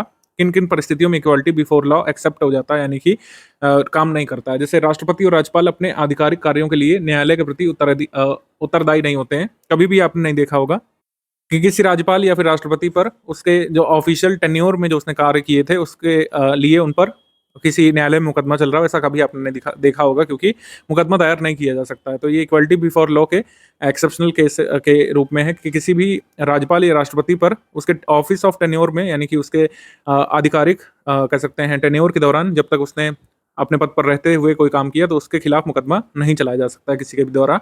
तो टेन्योर में कोई भी उनका निर्णय है, कोई भी उन्होंने सही या गलत निर्णय लिया, उस पर मुकदमा नहीं चलाया जा सकता उन पर। राष्ट्रपति या राज्यपाल के विरुद्ध उनके कार्यकाल के दौरान किसी भी न्यायालय में कोई आपराधिक कार्रवाई तो चलाई नहीं जा सकती है, शुरू ही नहीं की जा सकती है। कोई भी क्रिमिनल एक्शन तो इनिशिएट ही नहीं किया जा सकता है गवर्नर और प्रेसिडेंट के विरुद्ध। और अगर कोई प्रोसीडिंग चल रही होती है तो उसको रोक दिया जाता है। राष्ट्रपति या राज्यपाल की गिरफ्तारी या कारावास के लिए कोई प्रक्रिया नहीं होगी, ये भी कहा गया है। ना गिरफ्तारी होगी उनके टेन्योर के दौरान, ना ही कारावास होगा, ठीक है। व्यक्तिगत कर्तव्यों पर सिविल प्रोसीडिंग्स हालांकि चलाई जा सकती है। कोई मतलब किसी राष्ट्रपति ने, किसी राज्यपाल ने किसी की जमीन कब्जा कर रखी है तो उन पर सिविल प्रोसीडिंग्स जो है की जा सकती है, लेकिन 2 महीने की पूर्व सूचना देने के बाद ही इनिशिएट की जा सकती है, ठीक। संसद का कोई भी सदस्य अपने द्वारा कही गई बात या फिर संसद में दिए गए वोट के लिए उत्तरदायी नहीं होता है। ये भी एक एक्सेप्शनल केस है और एक एक्सेप्शनल केस है अनुच्छेद 31C 31C जो प्रॉपर्टी राइट से संबंध में है, जब स्टेट जो है लैंड एक्विजिशन करता है तो उसमें भी इक्वलिटी बिफोर लॉ को एक्सेप्शनल मान लिया जाता है। इसके अलावा जो फॉरेनर से यहाँ पर आते हैं, फॉरेन एम्बेसडर्स वगैरह आते हैं, फॉरेन सॉवरेन यहाँ पर आते हैं, उनको कुछ इम्यूनिटी होती है अरेस्ट वगैरह से और क्रिमिनल प्रोसीडिंग्स पर, और यूएनओ संबंधित ऑफिशियल्स भी अगर यहाँ पर आते हैं तो उनको अरेस्ट वगैरह से इम्यूनिटी दी जाती है। लास्ट टाइम हमने मेनका गांधी केस पर थोड़ा सा प्रकाश डाला था लास्ट लेक्चर में, तो हमने आपको बताया था कि उसमें कोर्ट ने ऑब्जर्व किया था कि जो प्रोसीजर एस्टैब्लिश्ड बाय लॉ है और ड्यू प्रोसेस ऑफ लॉ है वो एक दूसरे के समतुल्य मान लिया जाना चाहिए। तो मेनका गांधी केस और due process of law, procedure established by law, rule of law, ये सब क्या अवधारणाएं हैं, और हिंदी माध्यम में इंग्लिश माध्यम में दोनों में इसको एक बार क्लियर कर लेते हैं, आपको हमेशा याद रहेगा, ध्यान से सुनिए इसको। पॉलिटी में रूल ऑफ लॉ यानी विधि का शासन क्या है, प्रोसीजर एस्टैब्लिश्ड बाय लॉ क्या है, ड्यू प्रोसेस ऑफ लॉ क्या है, इसके बारे में बात कर लेते हैं। रूल ऑफ लॉ का मतलब होता है विधि का शासन, प्रोसीजर एस्टैब्लिश्ड बाय लॉ का मतलब विधि द्वारा स्थापित प्रक्रिया, और ड्यू प्रोसेस ऑफ लॉ मतलब विधि सम्मत प्रक्रिया। बात यहाँ पर आती है कि क्या हमारे संविधान में इन तीनों में से किसी को डिफाइन किया गया है? नहीं, किसी को मेंशन किया गया है तो सिर्फ एक को मेंशन किया गया है, प्रोसीजर एस्टैब्लिश्ड बाय लॉ को मेंशन किया गया है आर्टिकल 21 में। ठीक है, आर्टिकल 21 में मेंशन है प्रोसीजर एस्टैब्लिश्ड बाय लॉ। सबसे पहले बात कर लेते हैं रूल ऑफ लॉ की, यानी कि विधि के शासन की। विधि के शासन से हमको पढ़ने से पता चल रहा है कि विधि के हिसाब से शासन चलेगा। इसके इंपॉर्टेंट एसेंस हैं इक्वलिटी बिफोर लॉ, यानी कि लॉ के समान सभी लोग एक जैसे हैं। हालांकि इसमें कुछ एक्सेप्शंस होते हैं, भारत में भी एक्सेप्शंस हैं। भारत में एक्सेप्शंस की बात करें तो उसमें हम एग्जाम्पल ले सकते हैं डिस्क्रिशनरी पावर्स जो हमारे कुछ एग्जीक्यूटिव्स को मिली हुई हैं, जैसे गवर्नर को, प्रेसिडेंट को, उनके खिलाफ जो है केस नहीं चलाया जा सकता जब तक ऑफिस में है, उनको इम्यूनिटी मिली है कई सारी चीज़ों की। और एस्मा एक्ट जो है, इसके तहत जब सरकार एस्मा एक्ट इन्वोक करती है तो किसी को भी स्ट्राइक पे जाने से रोक सकती है, ओवर टाइम करने के लिए बाध्य कर सकती है एसेंशियल सर्विसेज से जुड़े लोगों को। इसमें मार्शल लॉ हो सकते हैं, चूंकि मार्शल लॉ होते हैं आर्म्ड फोर्सेस के अलग अलग, तो उसमें इंटरफेयर नहीं हो सकता है। तो इक्वालिटी बिफोर लॉ फॉलो होता है रूल ऑफ लॉ में, कुछ एक्सेप्शंस के साथ। एक इंपॉर्टेंट एसेंस है रूल ऑफ लॉ का कि जो एडमिनिस्ट्रेशन है वो आर्बिट्रेरी तरीके से काम नहीं कर सकता, निर्णय नहीं ले सकता है, लॉ के हिसाब से काम करना पड़ेगा। सीआरपीसी 144 का एग्जांपल आप ले सकते हैं। सीआरपीसी 144 में लिखा है कि कर्फ्यू लगाया जा सकता है सरकार के द्वारा। तो सीआरपीसी में लिखा है, इस वजह से सरकार लगा सकती है। मान लीजिए कल को आपके डिस्ट्रिक्ट मजिस्ट्रेट या कोई अथॉरिटी आकर के कहे कि आप 9 बजे के बाद से सांस नहीं ले सकते हैं, तो ऐसा ऑर्डर रूल ऑफ लॉ के खिलाफ चला जाएगा, क्योंकि ऐसा कोई भी लॉ नहीं बना हुआ है पहले से। सुप्रीमेसी ऑफ लॉ, यानी कि लॉ को फॉलो करेंगे, लॉ को सुप्रीम मानेंगे। अब बात कर ले रहे हैं प्रोसीजर एस्टैब्लिश्ड बाय लॉ के बारे में। आर्टिकल 21 में इसका उल्लेख किया गया है। प्रोसीजर एस्टैब्लिश्ड बाय लॉ का एसेंस ये है कि अगर ड्यू प्रोसेस ऑफ लॉ का एसेंस ये है कि अगर पार्लियामेंट ने सही स्थापित प्रक्रिया के हिसाब से कोई भी कानून बनाया है तो मान्य होगा। ठीक है, अगर पूरी प्रक्रिया फॉलो की है, पार्लियामेंट्री प्रोसीजर फॉलो किया है, पहले जो है एक सदन में गया है बिल, फिर दूसरे सदन में, प्रॉपर प्रक्रिया के हिसाब से प्रेसिडेंट का असेंट मिलते हुए अगर कोई नियम बना है, कानून बन गया है, तो उसको मानना पड़ेगा। मतलब एग्जीक्यूटिव के आर्बिट्रेरी एक्शन से सिटीजन को इसमें कह सकते हैं इसमें प्रोटेक्ट किया जाता है। लेकिन वही बात है कि इसमें एक खामी है, जुडिशियल रिव्यू का स्कोप इसमें नैरो इसमें कर दिया गया है, क्योंकि इसमें जैसे कि पता चल रहा है डेफिनेशन से कि पार्लियामेंट ने कोई भी अगर नियम सही प्रक्रिया के तहत बनाया है तो नियम मान्य होगा। ठीक है, तो इसमें कोई समीक्षा नहीं होगी। सिंपल भाषा में कहने का मतलब ये है कि अगर प्रोसीजर बाकायदा पार्लियामेंट ने बना दिया कि आप 9 बजे के बाद सांस नहीं ले सकते हैं, तो वो इसमें मान्य होगा इसके डॉक्ट्रिन के हिसाब से, जो कि काफ़ी एक खतरनाक तरीके का डॉक्ट्रिन हो सकता है कि अगर पार्लियामेंट ने तय कर लिया कि आप 9 बजे के बाद सांस नहीं ले सकते हैं, तो ये काफ़ी खतरनाक हो सकता है। मैं आपको एक्सट्रीमिटी की तरफ एनालॉजी दे रहा हूँ जिससे आपको याद रहे। प्रोसीजर एस्टैब्लिश्ड बाय लॉ में सिर्फ प्रोसीजर पर फॉलो किया जाता है, प्रोसीजर पर ध्यान दिया जाता है कि अगर सही स्थापित प्रक्रिया के तहत पार्लियामेंट ने कोई कानून बनाया है तो वो कितना भी आर्बिट्रेरी क्यों ना हो उसे मानना पड़ेगा। अब हम बात कर ले रहे हैं ड्यू प्रोसेस ऑफ लॉ की, यानी विधि की सम्मत प्रक्रिया की। तो ये जो है यूएस के कॉन्स्टिट्यूशन से लिया गया है, या यूएस के कॉन्स्टिट्यूशन से इसका ओरिजिन हम लोग ट्रेस कर सकते हैं। वहीं पिछली बात जो हमने की प्रोसीजर एस्टैब्लिश्ड बाय लॉ की, वो कहाँ से आएगी आप थोड़ा सा गेस भी कर सकते हैं, ब्रिटेन के कॉन्स्टिट्यूशन से। ठीक है, उन्होंने हम पर इतने साल राज किया, इतना तो हम समझते हैं कि ये प्रक्रिया वहीं से आई होगी कि संसद सदन अगर कोई नियम बना दे तो उसको मानना ही पड़ेगा, चाहे वो कितना आर्बिट्रेरी क्यों ना हो। ठीक है, उसी के खिलाफ इतने सारे आंदोलन हुए हमारे भारतीय राष्ट्रीय आंदोलन के फेस में। खैर, इस पर बात कर लेते हैं। ड्यू प्रोसेस ऑफ लॉ ये कहती है कि इंडिविजुअल की पर्सनल लिबर्टी को प्रोटेक्ट करना जो है एक इंपॉर्टेंट एस्पेक्ट रहेगा। लॉ बनाते समय बात का ध्यान रखना पड़ेगा कि इंडिविजुअल्स की या फिर सिटीजन्स की पर्सनल लिबर्टी को खतरे में डालने वाले या उसको किसी भी तरीके से लिमिट करने वाले किसी भी कानून को सही नहीं माना जाएगा। ड्यू प्रोसेस ऑफ लॉ का मतलब है नेचुरल जस्टिस के प्रिंसिपल्स को, इंडिविजुअल के पर्सनल लिबर्टी राइट्स को मेंटेन रखते हुए कानून बनाना पड़ेगा, वो भी अविधि की स्थापित प्रक्रिया के तहत ही। मतलब उसमें प्रोसीजर स्टैब्लिश बाय लॉ के तहत ऐसा नहीं कि कोई भी कानून बना देंगे किसी भी के भी पर्सनल राइट्स को कर्ब करने वाला, ऐसा नहीं होगा। तो due process of law principles of natural justice और पर्सनल लिबर्टी और फंडामेंटल राइट्स को मानते हुए कानून बनाने की प्रक्रिया होती है। ड्यू प्रोसेस ऑफ लॉ विधि की सम्मत प्रक्रिया के बारे में कॉन्स्टिट्यूशन में कहीं भी डिफाइंड नहीं है। कॉन्स्टिट्यूएंट असेंबली ने भी इसकी कहीं नहीं बात की थी। सुप्रीम कोर्ट ने डिफरेंट केसेस की सुनवाई करते समय जो है इसको लाया है कि हमने यूएस से भले ही लिया है, माफ कीजिएगा यूके से भले लिया है प्रोसीजर स्टैब्लिश्ड बाय लॉ, लेकिन ये बाय एंड लार्ज जो यूएस में चलता है प्रोसीजरल ड्यू प्रोसेस उसके समान है। यानी कि principles of natural justice, personal liberty, इन सबको सेफगार्ड करना एक ज़रूरी बात होगी। ठीक है, ये ऐसा नहीं हो सकता कि ब्रिटिश पार्लियामेंट के तरीके कोई भी कानून बना देंगे। किसी के खिलाफ भी अपनी मतलब प्रक्रिया चलाने के लिए, अपना शासन चलाने के लिए किसी के भी फंडामेंटल राइट को कर्ब कर देने वाले कई कानून जो आए हैं ब्रिटिश पार्लियामेंट ने भारत पे थोपे थे प्रोसीजर स्टैब्लिश्ड बाय लॉ का हवाला देते हुए, वैसे कानून नहीं बनाए जा सकते हैं। ये सुप्रीम कोर्ट ने बार बार कहा है। ऐसा एक केस है मेनका गांधी केस, जिसमें मेनका गांधी जी का पासपोर्ट जो है वो जब्त कर लिया था अथॉरिटीज़ ने, तो उन्होंने रिट पिटीशन डाली थी सुप्रीम कोर्ट में। तो आर्टिकल 21 का जो स्कोप है उसको डिफाइन करने का काम सुप्रीम कोर्ट ने किया था अपनी रूलिंग देते समय। उसमें कहा था कि आर्टिकल 21 के तहत जो राइट टू पर्सनल लिबर्टी जो है उसमें किसी पर्सन का अब्रॉड जाने का राइट नहीं छीना जा सकता है। ठीक है, उन्होंने कहा था कि प्रोसीजर स्टैब्लिश्ड बाय लॉ भले ही हमने यूके से लिया है, ब्रिटिश पार्लियामेंट से लिया है, लेकिन यूएस का जो प्रोसीजरल ड्यू प्रोसेस है उसी के समान हम इसको मानेंगे और किसी भी तरीके से किसी की पर्सनल लिबर्टी को कर्ब करने वाला कानून नहीं बनाया जाना चाहिए। और पासपोर्ट एक्ट जो है जिसके तहत मेनका गांधी जी का पासपोर्ट जब्त किया गया था, उसका जो सेक्शन 10 था शायद या 11 था, कुछ ऐसा था। पासपोर्ट एक्ट का जो सेक्शन था जो किसी के भी पासपोर्ट को जब्त करने की अनुमति देता था किसी पर्सन को बाहर जाने से रोकने के लिए, किसके लिए था वो धारा? वो ये धारा ये कहती थी पासपोर्ट एक्ट की कि हमें जो है पब्लिक गुड के लिए, यानी कि जनता की भलाई के लिए अगर किसी का पासपोर्ट जब्त करना पड़े तो वो अलाउ रहेगा। जबकि सुप्रीम कोर्ट ने इसको नल एंड वाइड घोषित कर दिया था पासपोर्ट अधिनियम 1967 की इस धारा को। इसमें उन्होंने ये भी कहा था कि आर्टिकल 21, 19, 14 ये म्यूचुअली एक्सक्लूसिव नहीं है बल्कि इंक्लूसिव है। तो ये क्वेश्चन आया था आरएस में, तो इस वजह से मैं इसको डिस्कस कर ले रहा हूँ थोड़ा सा। जिसमें कहा है कि जुडिशियल इंटरप्रिटेशन जो आर्टिकल 21 पर मेनका गांधी केस में कहा था 1978 में सुप्रीम कोर्ट ने, उसके बारे में कौन सा कथन यहाँ पे इनकरेक्ट है? तो ये तो करेक्ट है कि आर्टिकल 21, 19, 14 ये म्यूचुअली एक्सक्लूसिव नहीं है। राइट टू लाइफ का मतलब यहाँ पर right to live with dignity भी है, ये कहा था, ये सही है। प्रोसीजर स्टैब्लिश्ड बाय लॉ जो मतलब ब्रिटिश पार्लियामेंट से या फिर ब्रिटिश कॉन्स्टिट्यूशन से हमने लिया है, वो प्रोसीजरल ड्यू प्रोसेस जो है यूएस की उसके समतुल्य हम मानेंगे। ठीक है, और ये लिखा है कि burden lies on the petitioner to prove that procedure established by law which deprives him of his personal liberty is arbitrary.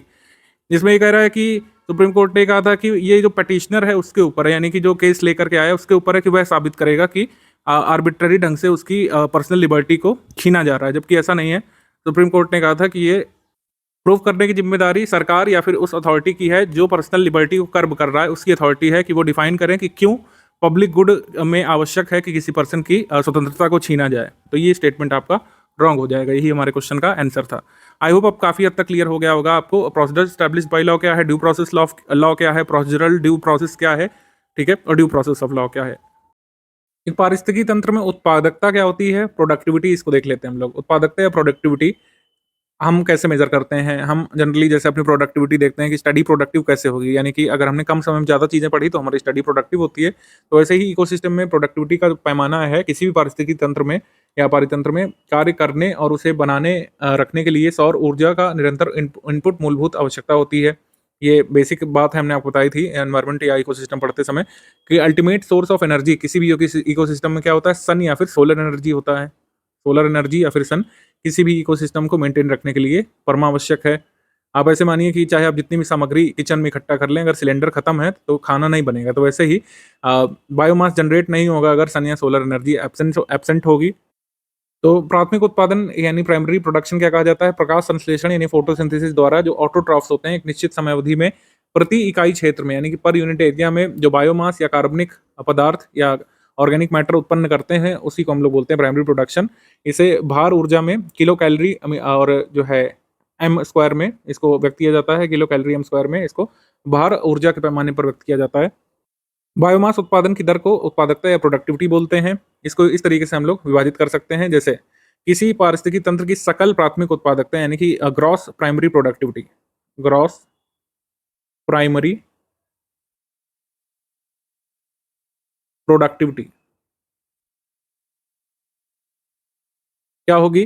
प्रकाश संश्लेषण यानी फोटोसिंथेसिस के दौरान कार्बनिक पदार्थ यानी ऑर्गेनिक मैटर के उत्पादन की दर होती है। जीपीपी की एक बड़ी मात्रा का उपयोग पौधे श्वसन में करते हैं, मतलब ग्रॉस प्राइमरी प्रोडक्टिविटी की एक बड़ी मात्रा पौधे रेस्पिरेशन में गंवा देते हैं। और सकल प्राथमिक उत्पादकता में श्वसन से हानि हुई ऊर्जा को घटाने के बाद जो हमको मिलता है वो नेट प्राइमरी प्रोडक्टिविटी होता है।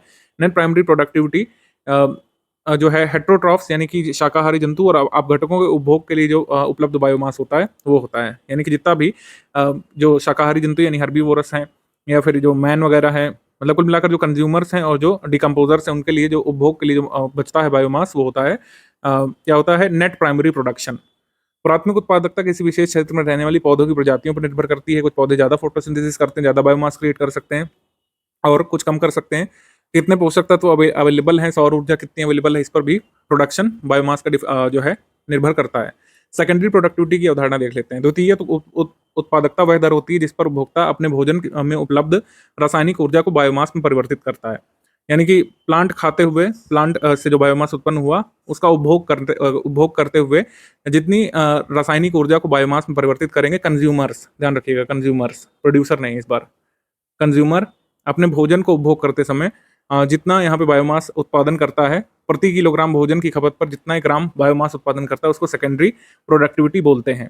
Secondary productivity is defined as a rate at which consumer convert the chemical energy in their food into biomass. ये है, it is measured in grams per kilogram of food consumed. Per kilogram जो है food खाने पर कितने ग्राम biomass उत्पन्न करता है कंज्यूमर, ठीक है, कंज्यूमर कितना बायोमास उत्पन्न करता है पर किलोग्राम फूड खाने पर, उसको हम लोग सेकेंडरी प्रोडक्टिविटी बोलते हैं। ये ध्यान रखिएगा। जैसे हमारे एग्जाम में आ भी चुका है, production at autotrophic level is called primary productivity, सही। Secondary productivity refers to consumer level production या होस्ट लेवल प्रोडक्शन या consumer level production is called secondary productivity. तो दोनों सही हो जाएंगे, 1 and 2 बोथ करेक्ट। हम लोग डिकम्पोजिशन के बारे में बात कर लेते हैं, जिसको अपघटन बोला जाता है। अपघटन, जैसे हम केंचुओं के बारे में सुनते हैं, केंचुओं को किसान का मित्र कहा जाता है, ये एग्जाम में आ भी चुका है। तो किसान का मित्र क्यों कहते हैं? क्योंकि ये जटिल कार्बनिक पदार्थों का खंडन करने के साथ साथ भूमि को भुरभुरा बनाने में मदद करते हैं। इसको इंग्लिश मीडियम में देख लेते हैं। अर्थवर्म्स क्या करते हैं? They help in the breakdown of complex organic matter as well as loosening of soil. Similarly, decomposers break down complex organic matter into inorganic substances like carbon dioxide, water, nutrients, and this process is called decomposition. अपघटन क्या होता है? जो आप चमचमाता हुआ शरीर अपना देखते हैं वो पंच तत्वों में मिल जाएगा एक दिन, चाहे मेरा हो या फिर आपका हो या फिर किसी भी आपके सगे संबंधियों का। ये सदा ऐसा नहीं रहने वाला है, ठीक है। ऐसे हमारी मतलब सनातनी अवधारणा हम कहते हैं कि पंच तत्वों में मिल जाएगा, तो पंच तत्वों ना मान करके उसको ये मानिए इनऑर्गेनिक सब्सटेंस मान लीजिए। कार्बन डाइऑक्साइड, वाटर, न्यूट्रिएंट्स में से हमारा शरीर बना हुआ है, इस समय खड़ा है, और ये जब डिग्रेड होगा या फिर डिकम्पोज होगा तो इन्हीं तत्वों में बट करके पूरे एटमॉस्फेयर में फैल जाएगा।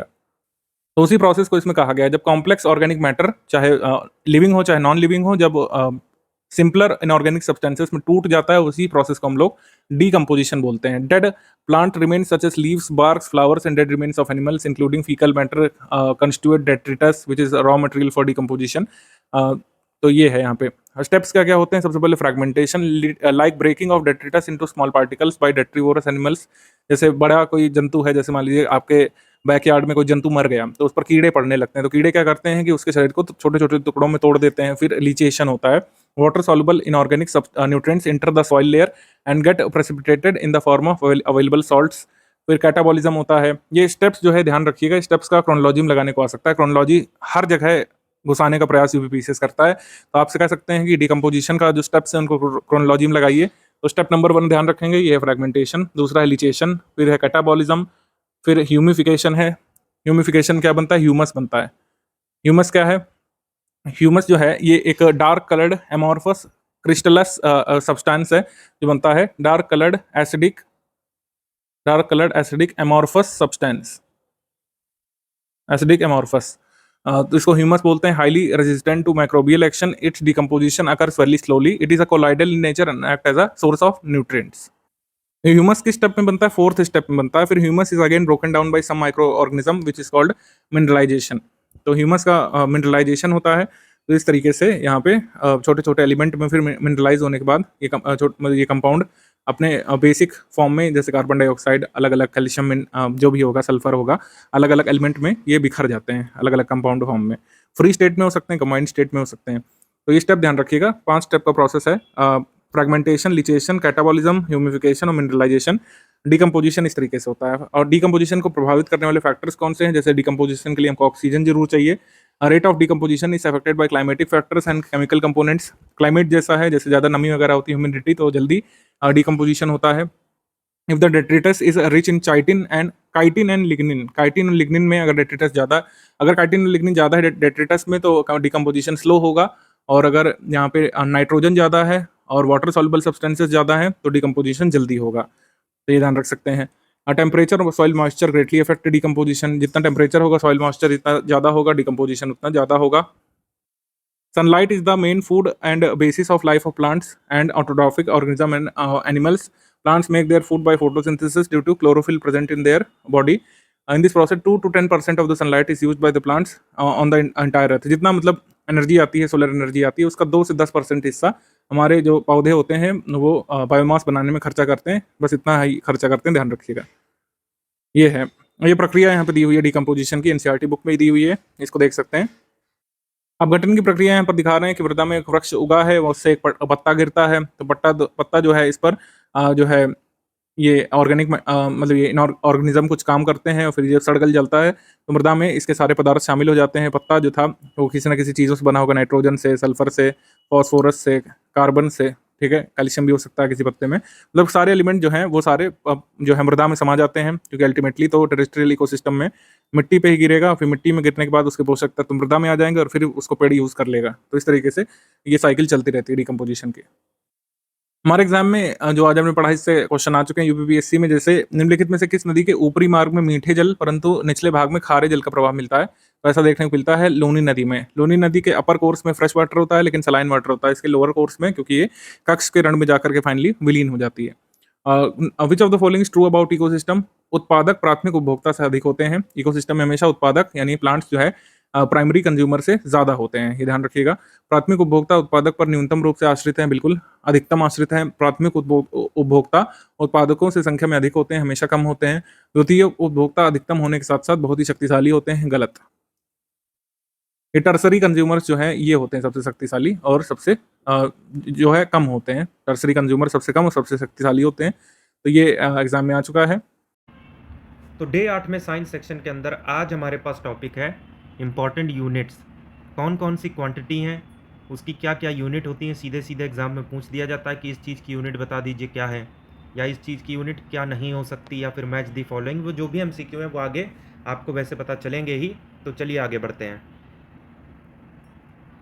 सबसे पहले हम बात करने वाले हैं कौन कौन सी SI यूनिट होती हैं। देखिए टोटल 7 SI यूनिट होती हैं और उसकी यूनिट को भी साथ साथ देखते चलेंगे, और बाकी इसी सातों से मिलके बनती है। तो 7 तो फंडामेंटल है, बेसिक है, और जितनी भी हैं वो सब यहीं से आती हैं। तो वो क्या हो गई? डेराइव्ड यूनिट्स हो गई। साथ साथ में मल्टीप्लाइंग फैक्टर, मतलब किसी छोटी चीज़ से बड़े में जाना हो या फिर बड़ी चीज़ से छोटे में आना हो, किस किस चीज़ से मल्टीप्लाई करते हैं? 10 raise to the power x। तो x की अलग अलग वैल्यूज़ क्या होती हैं वो सब देखेंगे।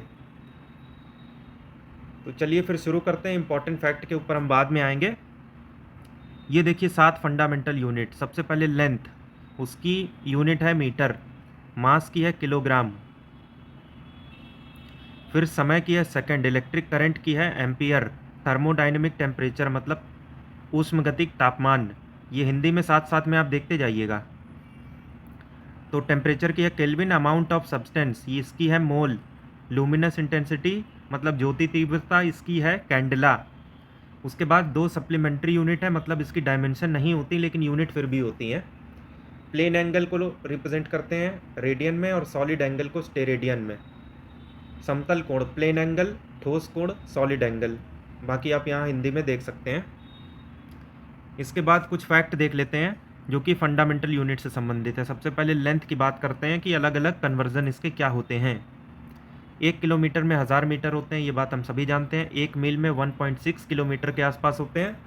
अगर आपने क्रिकेट का भी ध्यान से देखा हो तो बॉलर की स्पीड बताता है उसमें इतने किलोमीटर पर आवर या फिर इतने माइल पर आवर से गेंद फेंकी गई है, तो वो सब चीज़ें आप वहाँ पे देखते रहते हैं। 1 इंच में 2.54 सेंटीमीटर होते हैं, 1 फुट में 12 इंच मतलब 30.48 सेंटीमीटर, 1 यार्ड में 3 फुट होते हैं, 91.44 सेंटीमीटर, 1 नॉटिकल माइल। अच्छा, ये नॉटिकल माइल क्या होती है? मान लीजिए आप कोलकाता से बैठे अंडमान एंड निकोबार के जहाज़ में, तो वहाँ पे जहाज़ आपको किलोमीटर के हिसाब से नहीं लेके आगे जाएगा। समुद्र में कोई जहाज़ चलता है तो वहाँ किलोमीटर नहीं चलता, नॉटिकल माइल चलता है, मतलब डिस्टेंस मेज़र करते हैं नॉटिकल माइल में समुद्र में। तो 1 नॉटिकल माइल में कितने किलोमीटर? 1.885 के आसपास। अब बात करते हैं एस्ट्रोनॉमिकल यूनिट किसे बोलते हैं, या फिर आप कह सकते हो कि खगोलीय इकाई क्या होती है। तो ये देखिए एस्ट्रोनॉमिकल यूनिट। अब देखिए होता क्या है कि ये सूर्य है, ये पृथ्वी है, दोनों के बीच में ये डिस्टेंस d है, तो यही d आपका एस्ट्रोनॉमिकल यूनिट है, 1.49 इंटू 10⁻11 मीटर के आसपास। अब लाइट ईयर के बारे में बात करते हैं। सामने ईयर लिखा है तो इसका मतलब ये नहीं कि टाइम मेज़र कर रहे हो आप इससे, ये डिस्टेंस की यूनिट है जो कि स्पेस में चलती है। दो ऐसे क्षेत्र हैं, एक स्पेस हो गया, दूसरा समुद्र हो गया। जितनी रिसर्च, जितने कंक्लूजन आ जाए उतना ही कम है। तो खैर वहाँ पे बड़ी बड़ी चीज़ें यूज़ होती हैं। तो लाइट ईयर डिस्टेंस की यूनिट होती है, 9.46 इंटू 10⁻15 मीटर होते हैं उसमें। एक एंगस्ट्रॉम मतलब 10⁻10 मीटर। इसे नैनोमीटर में कन्वर्ट करोगे तो कैसे करोगे? नैनोमीटर होता है 10⁻9, तो यहाँ से यहाँ जाने के लिए 10 से डिवाइड करना पड़ेगा, तो वही चीज़ है। पारसेक की बात करते हैं। अब आप ये बताओ कि डिस्टेंस की सबसे बड़ी यूनिट क्या होती है? तो कई लोग लाइट ईयर मानते हैं, लेकिन ऐसा नहीं है। लाइट ईयर से भी बड़ी एक यूनिट है जिसका नाम है पारसेक। एक पारसेक में ना 3.26 लाइट ईयर होते हैं। इसके बाद 1 सेंटीमीटर को मीटर में कन्वर्ट करने का बताया गया है।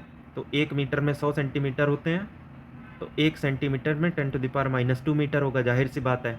माइक्रोन की बात करें तो 1 माइक्रोन जिसे म्यू से लिखते हैं उसमें 10⁻6 मीटर होते हैं, सेंटीमीटर में चाहिए तो इंटू 10 स्क्वायर कर लो, क्योंकि 100 सेंटीमीटर तो 10⁻4 बचेगा। 1 नैनोमीटर अभी बताया, सेंटीमीटर में कन्वर्ट करना हो 10 स्क्वायर से मल्टीप्लाई कर लो। एंगस्ट्रॉम अभी बता दिया। फर्मी आप देखिए कितना होता है, 10⁻15 मीटर, ये फर्मी हो गया। और अगर ग्राम में यूज़ करते तो फर्मोग्राम हो जाता। एक एकड़ में कितने फुट होते हैं? 43,560 square foot, 40 square yard. 1 hectare में 2.5 एकड़ होते हैं। ये इंपॉर्टेंट है इन्फॉर्मेशन। इसके बाद 1 स्क्वायर किलोमीटर में 100 हेक्टेयर होते हैं, ये भी बहुत ज़्यादा ज़रूरी है। फिर है 1 स्क्वायर मील, तो 256 हेक्टेयर। किलोमीटर में 100 हेक्टेयर और स्क्वायर मील में 256 हो जाएगा। तो ये सेम इन्फॉर्मेशन हमने बता रखी थी अभी ऊपर इंग्लिश में, इसे आप ये हिंदी में देख सकते हो पॉज करके वीडियो को। जितनी भी इंपॉर्टेंट इसमें से है वो सब हम आपको अभी बता चुके हैं।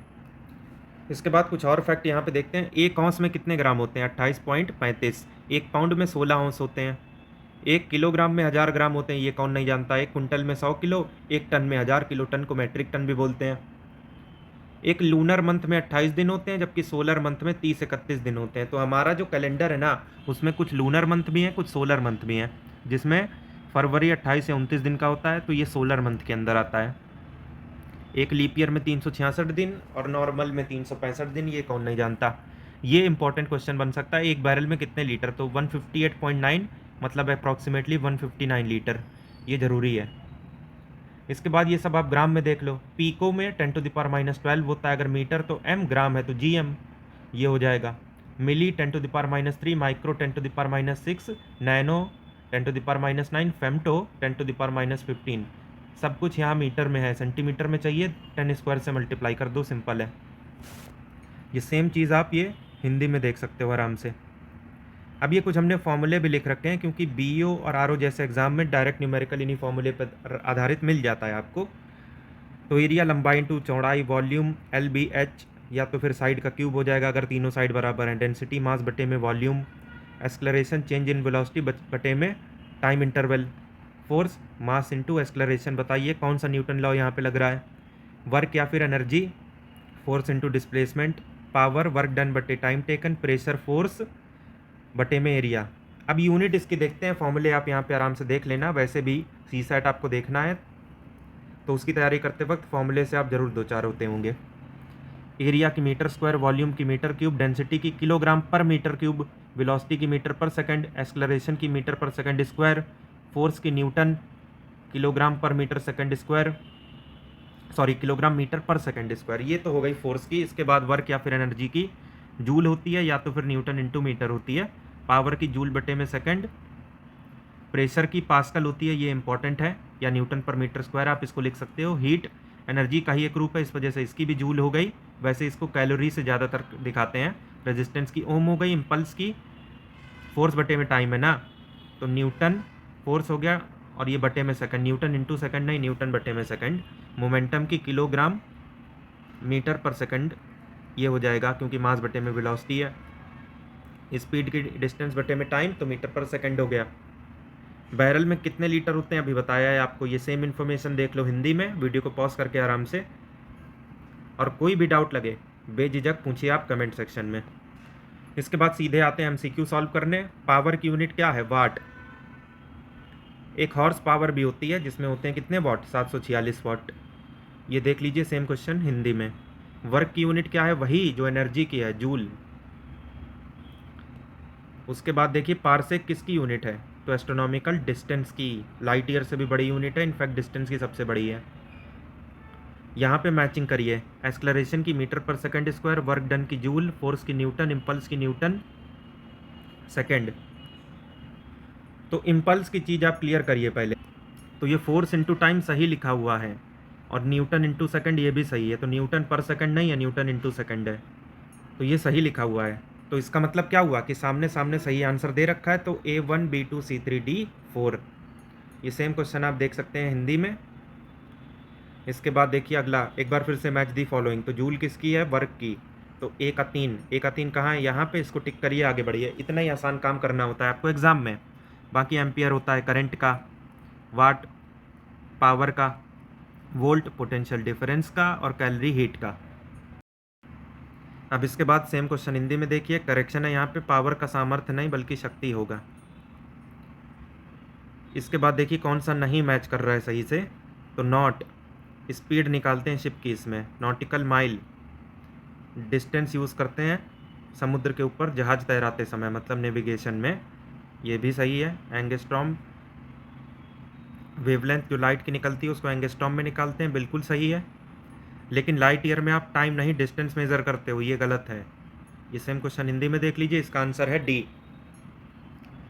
इसके बाद नेक्स्ट आइए, इसमें भी मैच दी फॉलोइंग करनी है। हाई वेलोसिटी को नापोगे आप माक में। माक में वो सारी वेलोसिटी नापी जाती हैं जो कि साउंड की स्पीड से भी ज़्यादा तेज़ी से ट्रैवल कर रही होती है। साउंड की स्पीड मतलब हवा में 330 मीटर पर सेकंड, इससे अगर ज़्यादा स्पीड है तो इसको मीटर पर सेकंड में नहीं माक में नापते हैं। और अलग अलग माक नंबर इसके लिए असाइन होता है। जितना बड़ा माक नंबर साउंड से उतने गुना तेज़ी की स्पीड, ठीक। तो वेवलेंथ एंगस्ट्रॉम में, प्रेशर पास्कल में, एनर्जी जूल में। इसका मतलब ये हुआ कि सामने सामने सही आंसर दे रखे हैं A1 B2 C3 D4। ये सेम क्वेश्चन आप ये हिंदी में देख सकते हो। इसके बाद देखिए, एक माइक्रोन क्या रिप्रेजेंट करता है? तो 10⁻⁻6 मीटर। आंखों में चमक, ए आंसर। वहीं आपका सवाल गलत हो जाएगा क्योंकि ये सेंटीमीटर में है। अगर सेंटीमीटर में करना ही है तो 10 स्क्वायर से मल्टीप्लाई करो, 10⁻⁻4 आंसर आ जाएगा। बी ऑप्शन सही हो जाएगा। ये देखिए सेम क्वेश्चन हिंदी में, बी ऑप्शन यहाँ से सही है। इसके बाद देखिए कौन सा नहीं मैच कर रहा है सही से। तो लाउडनेस को नापते हैं डेसिबल में। हॉर्स पावर, पावर की यूनिट है, जाहिर सी बात है। नॉटिकल माइल, डिस्टेंस मेजर करते हैं जहाज जब समुद्र के ऊपर तैरता है तब। और सेल्सियस में टेम्परेचर की यूनिट, टेम्परेचर देखते हो, हीट नहीं देखते, हीट कैलोरी या फिर जूल में। तो ये यहाँ से गलत हो गया और वही आपका आंसर है। इसके बाद 198 में देखिए, एनर्जी की यूनिट कौन सी नहीं है? तो सेंटीग्रेड टेम्परेचर की है। बाकी कैलोरी, अर्ग, जूल, ये जितने भी हैं ये सब के सब एनर्जी के हैं। और हीट भी एक एनर्जी तो है। तो ए ऑप्शन यहाँ से बिल्कुल गलत है और वही चुनना भी था। बैरल में कितने लीटर होते हैं? तो 159 अभी बताया है थोड़ी देर पहले, ऑप्शन बी। इसके बाद अगला देखिए, मैचिंग करनी है एक बार फिर से। तो प्रेशर की पास्कल, तो ए का 3। उसके बाद फोर्स की न्यूटन, बी का 1, तो 3 और 1, ऑप्शन डी। टेम्परेचर की केल्विन, एनर्जी की जूल। उसके बाद देखिए लंबाई की सबसे कम न्यूनतम इकाई कौन सी है? तो एंगस्ट्रॉम 10⁻10, फर्मी 10⁻12, नैनो 10⁻9, माइक्रोन 10⁻6। इनमें से सबसे छोटी वैल्यू है ये, तो बस यही आंसर हो जाएगा। नेगेटिव में 15 क्योंकि बाकी सबसे बड़ा है। लास्ट में जाते जाते चर्चा करेंगे कुछ इंपॉर्टेंट फैक्ट पे। 1 जूल में 10⁻7 अर्ग होते हैं, तो एक अर्ग में कितने जूल हुए? 10⁻⁻7 जूल। 1 न्यूटन में 10⁵ डाइन हो गए, तो एक डाइन में 10⁻⁻5 न्यूटन हो गए।